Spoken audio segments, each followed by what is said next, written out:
예, 문재인 대통령이 산업자본의 은행 지분 보유를 제한하는 은산분리 규제 완화를 공식화하면서 이를 둘러싼 찬반 양론이 뜨겁게 맞서고 있습니다. 네, 오늘 이 시간은 은산분리 완화와 관련된 찬반 입장을 들어보는 시간 마련해봤습니다. 네, 먼저 은산분리 규제 완화에 찬성하는 입장인 조현행 금융소비자연맹 대표, 또 반대 입장인 김경율 참여연대 경제금융센터 소장 나와 계십니다. 어서 오십시오. 안녕하십니까? 예, 어서 오십시오. 예. 바쁘신데 나와주셔서 감사합니다. 먼저 조 대표님께 여쭤볼게요. 금융 관련해서 워낙 전문가신데 은산분리, 저희들이 언론에서 여러 번 이야기합니다만 시청자분들은 좀 어려울 수 있고요. 물론 금융계에 계신 분들이 알 수 있겠지만 이게 또 어떤 거고 왜 이게 논란이 됐는지 간단히 설명이 좀 필요할 것 같습니다. 예. 은행과 산업이 분리돼야 된다는 뜻입니다. 1982년도 은행법 제정 당시에 은행 지분은 10%까지, 의결권은 4%까지 허용한 법을 말하는데요. 우리나라에서 지금 현재 인터넷 전문은행이 생겼는데 이것이 지속적인 발전을 하기 위해서는 이 IT 기업이 주도적으로 참여해가지고 이끌어 가야 되는데 이 법에 막혀가지고 투자도 지속적으로 할 수 없고 그렇기 때문에 이것을 좀 규제를 완화해야 된다 이런 얘기가 논란된 것입니다. 예, 그렇군요. 자, 수장님, 이 부분이 은산분리가 단순히 어떤 은산분리 하나 문제가 아니라 규제개혁 그 차원에서 나온 거 아니었습니까? 맞습니다. 예, 특히 이제 문재인 대통령이 지난번에 수석보좌관회의에서 언급을 하다 보니까 갑자기 다시 한번 논란이 됐거든요. 네네. 이렇게 나온 이유는 지금 정부에서 어떤 의도를 가지고 다시 한번 이게 공론화, 그러니까 제기가 됐다고 보시는지요? 지금 이게 저희들은 좀 큰 범주에서 바라보게 되면은 상반기 이제 고용 지표라든가 이런 게 악화되고 하니까 어떤 이런 이제 재벌에 의존해서 재벌의 경제력에 의존해서 어떤 경제 활성화, 고용 창출을 일으켜 보려고 갖가지 어떤 이제 규제 혁신 차원에서 이와 같이 접근하는 것이 아닌가 생각됩니다. 예, 고용 창출의 의도를 가지고 이런 문제를 다시 제기를 한 거다. 네. 예, 이렇게 보시는 거군요. 예. 인터넷 전문은행 출범을 했고 이것의 지속적인 발전을 위해서 은산분리에 대한 이야기가 다시 거론이 된 것이다라고 이야기를 해주셨는데 예. 그렇다면 인터넷 전문은행 출범이 어느 정도의 경제적 효과를 가지고 있느냐 이것도 좀 저희가 좀 봐야 될 것 같습니다. 벌써 1년이 넘었나요? 예, 맞습니다. 예. 가장 큰 게 소비자 편의성 증대입니다. 365일 24시간 언제 어디서나 은행 거래를 할 수 있고 이건 거의 혁명적이라고 볼 수 있고요. 또 소비자들 후생이 증대됐습니다. 예를 들어 가지고 은행에 맡겼을 때 이자가 올라가고 있고요. 그다음에 대출 받았을 때 대출 이자가 떨어지고 있습니다. 이것은 매기 효과라고 하는데 기존 은행들에 주는 충격으로 인해 가지고 경쟁이 발생되기 때문에 그 혜택이 소비자들한테 전가되고 있습니다. 예. 또한 이렇게 함으로 인해 가지고 새로운 서비스 예를 들면은 계좌번호를 몰라도 송금이 가능하고 이런 혁신적인 서비스가 지금 새로 태어나기 때문에 이런 것이 소비자들한테 큰 혜택으로 돌아오고 있습니다. 예, 그 해외에는 어떻게 지금 이걸 적용하고 있는지 모르겠습니다만 이런 긍정론이 있는 반면에 몸집은 크지만 내실은 좀 빈약하다. 물론 이제 출범 초기 얼마 많이 시간이 지나지 않았기 때문에 그런 평가가 나올 수도 있습니다만은 어떻게 보십니까 우리 단체에서? 우리 대표님께서 말씀을 해주셨는데요. 지금 1년 동안 실제로 이제 K뱅크, 카카오뱅크 이렇게 운영이 되어졌는데 예, 사실상 기존의 은행들과 다른 영업 형태를 크게 보이지는 못했습니다. 예. 그리고 이제 이런 갖가지 중금리 대출이라든가 이런 식으로 해서 소비자 편익이 증가할 수 있다라고 하는데 이게 자칫 그럴 우려도 있습니다.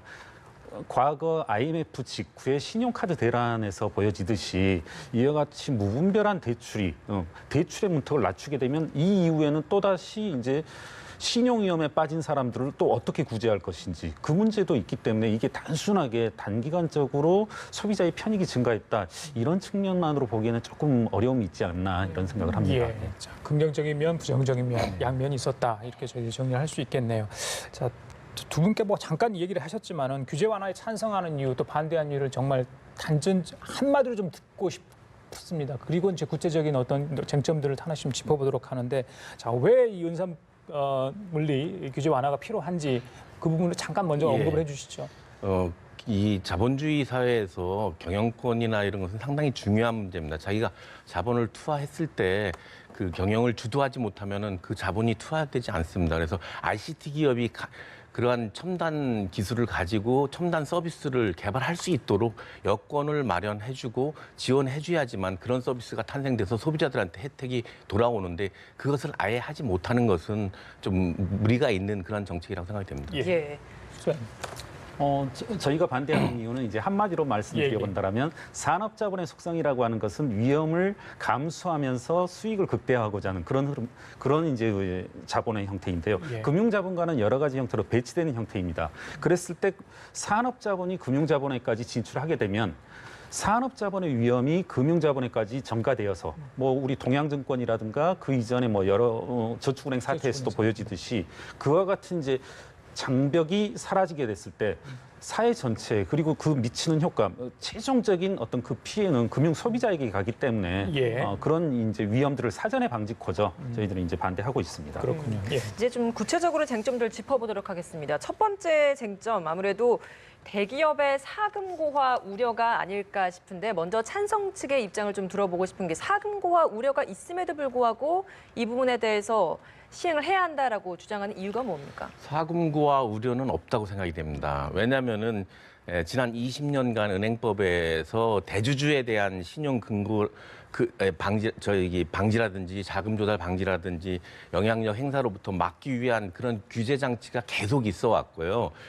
또 이번에 그 법안이 특별법으로 원포인트로 해가지고 인터넷 전문은행에 대해서 허용을 해주지만은 여기도 마찬가지로 그 산업자본 지유 보유 제한도 걸 것이고 대주주에 대한 신용 공여도 제한을 걸 것입니다. 또한 이게 이 대주주가 발행하는 주식도 제한하기 때문에 가장 큰 것은 지금 아직 시행도 안 되고 있는데 여기에 대해서 규제 장치를 마련해놓고 시행을 하게 되면은 전혀 문제가 없지 않나 생각이 됩니다. 아예 시행도 못하게 하는 것은 좀 문제가 있다고 생각이 됩니다. 특례법 마련을 통해서 일부 문제가 제기될 수 있는 부분에 대해서는 제한을 걸어놓고 하기 때문에 맞습니다. 문제가 되지 않을 것이다. 반대 입장에서는 어떤 입장이십니까? 지금 이제 대표님께서 여러 가지 이제 안전장치를 말씀하시는데 예. 지금 이제 대표적인 안전장치로 지금 이야기하고 있는 게 무엇들이냐면 오너가 있는 상호출자 제한 기업의 경우에는 들어오지 못하게 하겠다. 예. 뭐 ICT 기업만 들어오게 하겠다. 이렇게 여러 가지 이제 대안들을 제시했는데요. 대안 내지는 이제 안전장치를 말씀하셨는데 지금 저는 오히려 지금 상황에서 염려되는 건 뭐냐면 과연 그와 같은 안전장치를 갖춘 법안조차도 만들 수 있느냐. 지금 못 만드는 지경입니다. 무슨 말씀이냐면 예. 용어가 기니까 오너가 있는 재벌이라고 통칭을 해볼게요. 오너가 있는 재벌은 못 들어가게 하겠다. 그럼 지금 카카오 못 들어옵니다. 카카오 대주주 못 됩니다. 뭐 지금 언론에서 많이 최근 2, 3일 새에 많이 이야기되고 있는. 그리고 KT조차도 지금 은산분리를 완화한다 하더라도 대주주가 될 수 없습니다. 과거 공정거래법 위반 전력 때문에. 예. 지금 저희가 그걸 걱정하는 게 좀 우습기도 하지만 정부가 말하는 안전장치를 갖춘 법안은 지금 만들 수가 없습니다. 지금 오늘 새벽에 연달아 한 3개, 4군데 언론사가 기사가 나왔던데 지금 그런 법안을 만들 수가 현실적으로 없습니다. 불가능하다 이렇게 네, 보는 맞습니다. 지금 네. 상황에서는 네네. 예, 민주당 그러면은, 측에서도 나오고 그 부분에 있습니다. 대해서 그러면은 아예 네. 그 인터넷 전문은행을 지금 뭐 속된 얘기로 머무서서 장 못 담근다는 얘기로 하질 말아야 된다 이런 논리뿐이 안 됩니다. 아니.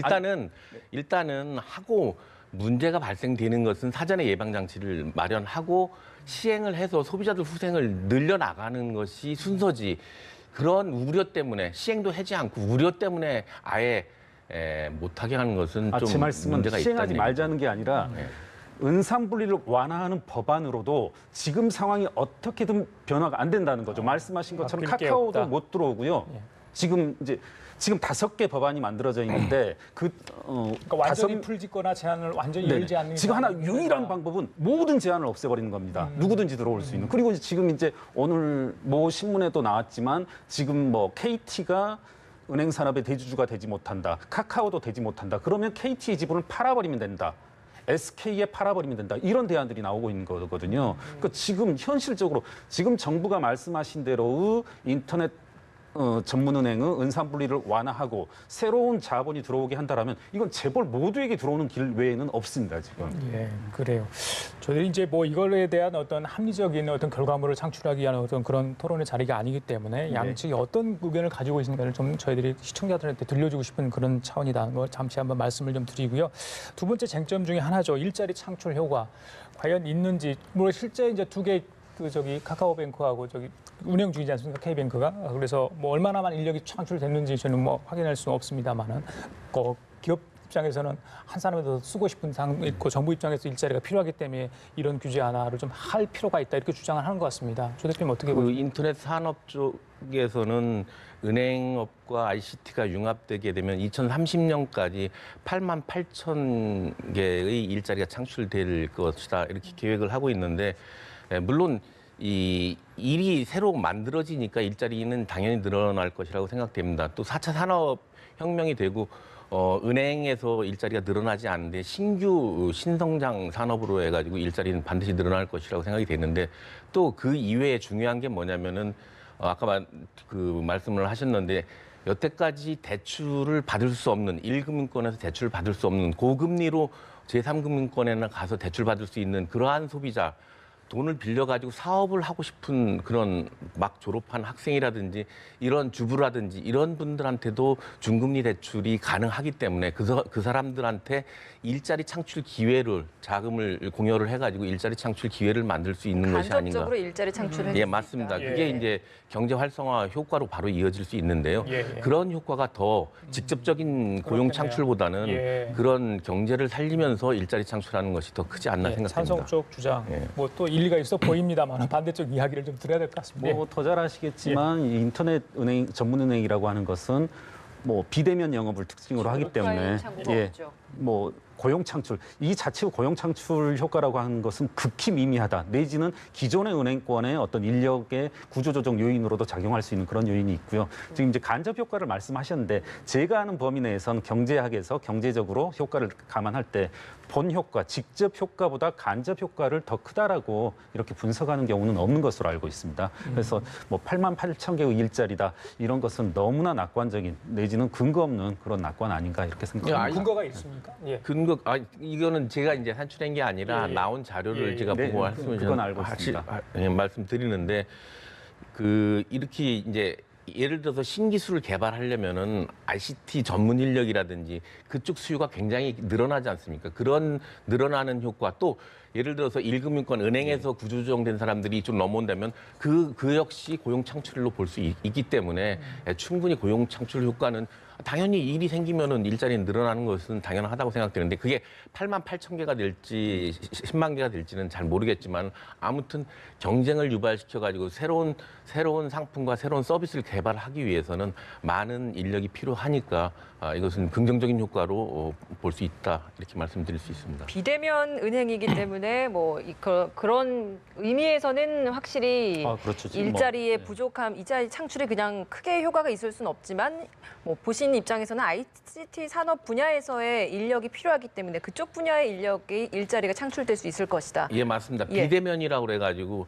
소비자와 그 직원이 만나는 그 접점만 얘기를 하는 것이 할 것이 아니라 예를 들면 생체 기술이라든지 여러 가지 기술을 백업 시켜가지고 예. 준비를 해야 되니까 그 사람을 대신하도록 기술이 뒷받침돼야 되니까 그 부분의 일자리가 굉장히 필요하다는 얘기입니다. 예, 그렇군요. 알겠습니다.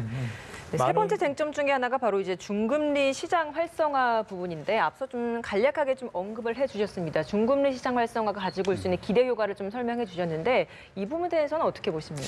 한번 먼저 이 부분을 한번 말씀드려보고 싶습니다. 금융위원장께서 얼마 전에 어떤 말씀을 하셨냐면 우리나라의 금융산업의 경쟁력이 70여위이다. 그렇기 때문에 은산분리를 완화하여서 핀테크 기술을 접목시켜서 한번 금융산업을 활성화시켜야 된다고 하는데 이 금융산업의 경쟁력이 우리나라의 국제적 경쟁력이 떨어진 것은 뭐 주지의 사실입니다. 그럼 역으로 저는 이런 말씀을 드리고 싶어요. 우리나라가 금융산업의 경쟁력이 떨어진다. 이 이유 때문에 산업자본, 일반의 금융산업 진출은 대단히 억제되어져야 된다. 제가 좀 한번 쉬운 말씀으로 드려볼게요. 예. 우리나라 금융산업, 은행의 경쟁력이 떨어진단 말은 이런 겁니다. 어떤 한 고객이 돈을 빌리러 왔을 때 예. 이분의 신용을 정확히 평가하여서 얼마만큼 빌려줄지 뭐 이런 식으로 평정을 하는 게 아니라 너 담보 가져와. 담보에 따라서 돈을 빌려주고 그리고 뭐 갖가지 상품을 개발하는 게 아니라 단순한 예대 마진에 의한 영업을 하고 있거든요. 저는 그래서 우리나라의 어떤 인터넷 전문 은행이라는 것도 결국은 은행인 거고 우리나라의 어떤 금융산업의 경쟁력은 상당히 떨어지는데 그 이유 때문에 한 분 한 분들의 이런 새로운 산업자분들의 은행권 진입은 대단히 조심스러워야 된다. 예. 이 중금리 대출도 마찬가지입니다. 저신용자들에게 무조건 이렇게 뭐 좀 죄송한 표현일 수 있는데 퍼주기식으로 대출을 하겠다. 이게 자칫 나중에 돌아올 위험은 어떤 식으로 감당하겠냐는 거죠. 이게 그 위험을 평정하고 향후에 어떤 회수라든가 이런 것들에 대해서도 고도의 어떤 금융산업 고유의 어떤 기술이 필요할 텐데 그것들이 낮은 상태에서 산업자분들이 더군다나 그걸 어떻게 감당할 것인지 상당히 우려되는 바입니다. 전 지금 말씀하시는 게 퍼준다고 그러는데 그게 아니고요. 여태까지 그 신파일이라고 그래가지고 신용이 일어나지 않아가지고 신용등급을 평가하지 못한 사람들입니다. 네. 왜냐하면 은행 거래를 한 번도 안 했기 때문에 네. 이런 신파일러들을 예를 들어서 스마트폰 요금을 제때 냈는지 또는 여러 가지 공과금을 냈는지 이런 것을 감안을 해가지고 새로운 기법으로 신용을 평가해서 대출을 해주는 거지 네. 그냥 퍼주는 것이 아니고요. 제가 그다음에 은행 경쟁력이 지금 뭐 우간다보다 못하느니 뭐 이런 얘기가 나오는 게 지금 독과점 체계이기 때문에 그렇습니다.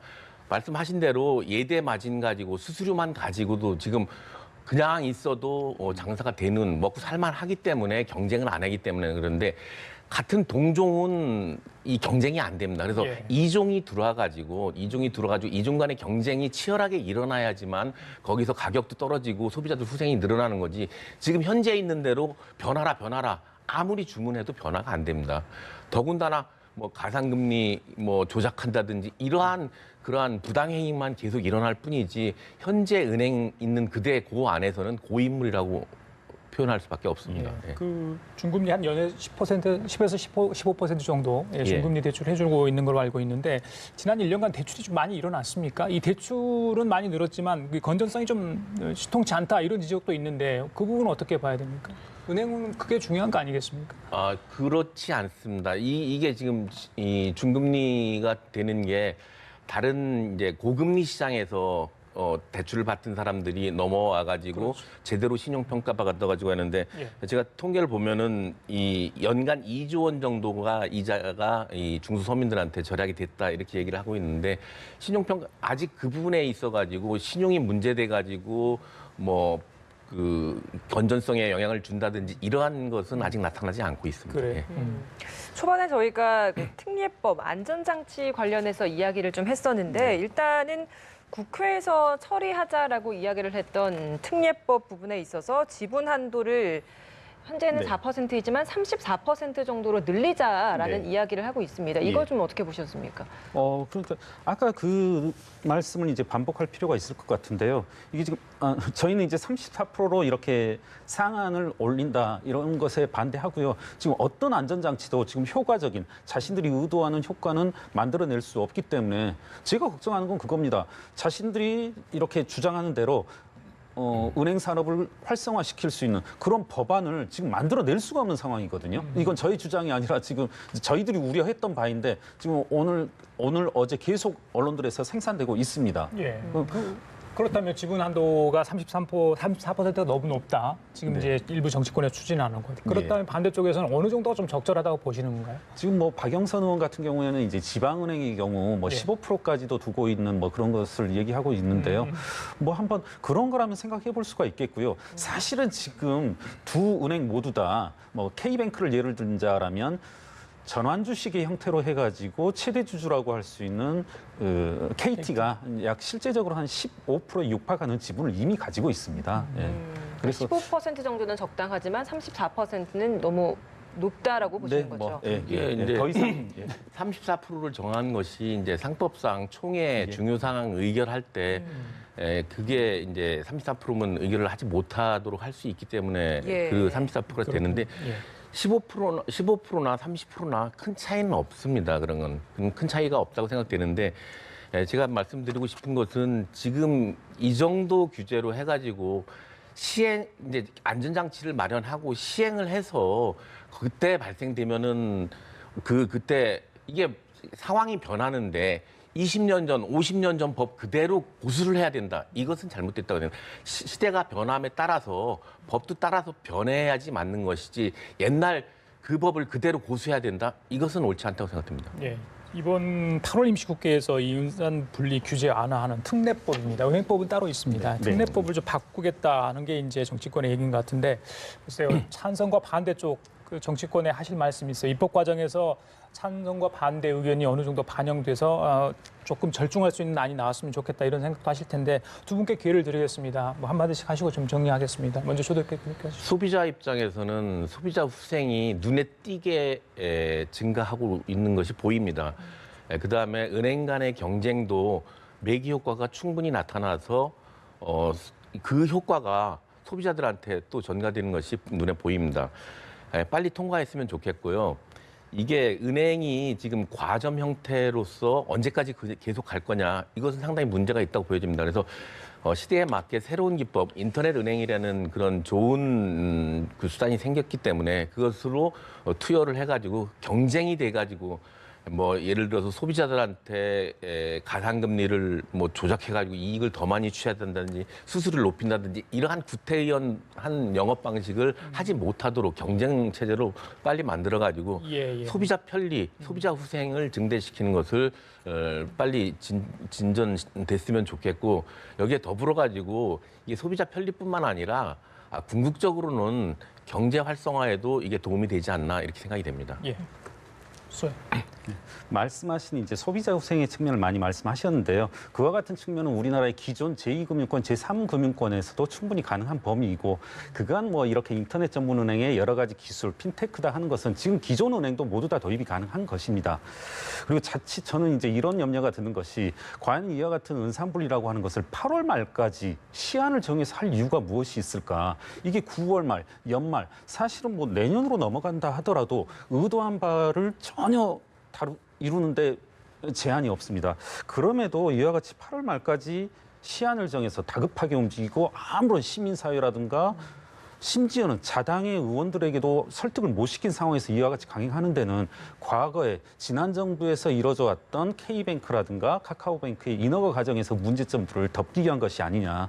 네. 그것은 문재인 대통령 스스로의 여러 가지 공약도 위반할 뿐더러 여러 가지 그간의 민주당의 정책 기조와도 맞지 않는 것이다. 이것은 위반으로 보시는 겁니까? 네. 예. 그건 그러한 문제는 예를 들어서 인허가 과정상의 문제라니 그건 별도로 처리를 해야지 산업 전체 소비자를 위한 그 일에 대해서 그 작은 부분을 갖다 해가지고 이것 때문에 안 된다. 아니죠. 은행이라는 게 얼마나 큰 공공성을 가지고 있고 위험이 큽니까? 아니, 거기에 대해서 그런 인허가 과정의 문제점이 사소한 거다라고 말씀하시면 안 되죠. 인허가 과정의 문제점과 지금 이 산업의 발전과는 물론 전혀 관련성이 없다고 할 수는 없겠지만은 이것이 발목 잡으면 안 된다고 생각됩니다. 아니, 산업 발전을 누가 반대하겠습니까? 그래요. 알겠습니다. 자, 지금까지 조현행 금융소비자연맹 대표, 김경률 참여연대 경제금융센터 소장장 민감한 이슈였는데 두 분 좋은 의견 많이 내주셨습니다. 오늘 시간 내주셔서 감사합니다. 고맙습니다. 네, 고맙습니다. 감사합니다.